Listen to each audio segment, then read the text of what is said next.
And of course, here in this state, and specifically here on this island, the cost of utilities is a huge issue.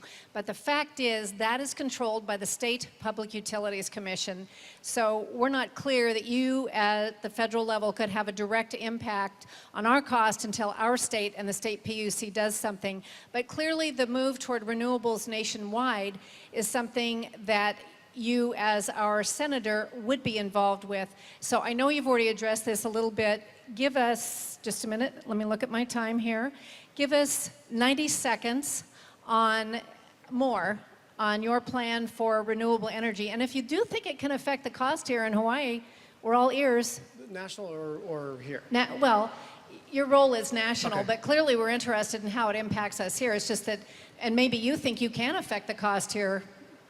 But 90 seconds, please. Well, because it's only 90 seconds, let me focus on a couple of things. I'm the chair of the Water and Power Committee, and that puts me in a position to talk about what's happening in terms of clean energy in the state of Hawaii. And I think sometimes we don't give ourselves enough credit for what we've been able to accomplish over a short period of time. Look, wind and solar are coming in cheaper than the fossil energy that we're generating.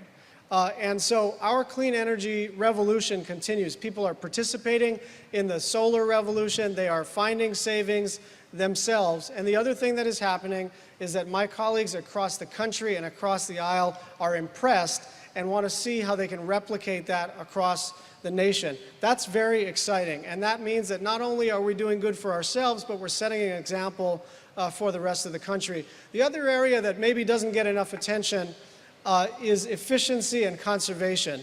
The best way to save money on electricity is to simply consume less. Now that's different from turning off the lights and not using your air conditioning. We're talking about swapping out technologies that are old, that are inefficient, that waste everybody money and waste energy, and using new technology to have the same creature comforts, but simply pay less for them in terms of your monthly electricity bill. Hawaii Energy is a utility that focuses on energy efficiency. I think we ought to support them. And on a national level, we have to pass legislation called Shaheen-Portman that will do just this. Thank you. Ms. Hanabusa. Hawaii Island can lead the way in terms of sustainability and, of course, energy as well. You know, when I first met Russell Kokubung, I told him, why do you look so familiar? And of course, Russell Kokubung was one of the strong advocates against geothermal. And geothermal, though he opposed it then, he feels that it has a place. And what other island but Hawaii? But it has to be done in a way that the community is comfortable with, as when he fought it as well back then when it was called Puna geothermal. In addition, on the federal level, as I mentioned earlier, when we were at the Pacific Basin Agricultural Research Center, you think I can say PBARC? It's a lot shorter. When we were at PBARC, we saw there what they did with algae, federally funded. And it was the development of fuel with the use of algae and papaya.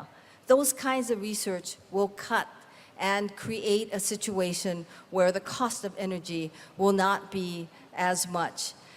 The island also has a transmission issue. In other words, the island is to send electricity in any form throughout this island is very costly. So I think you need to figure out a way to have units throughout this island to cut that transmission cost and the loss of energy as it is transmitted.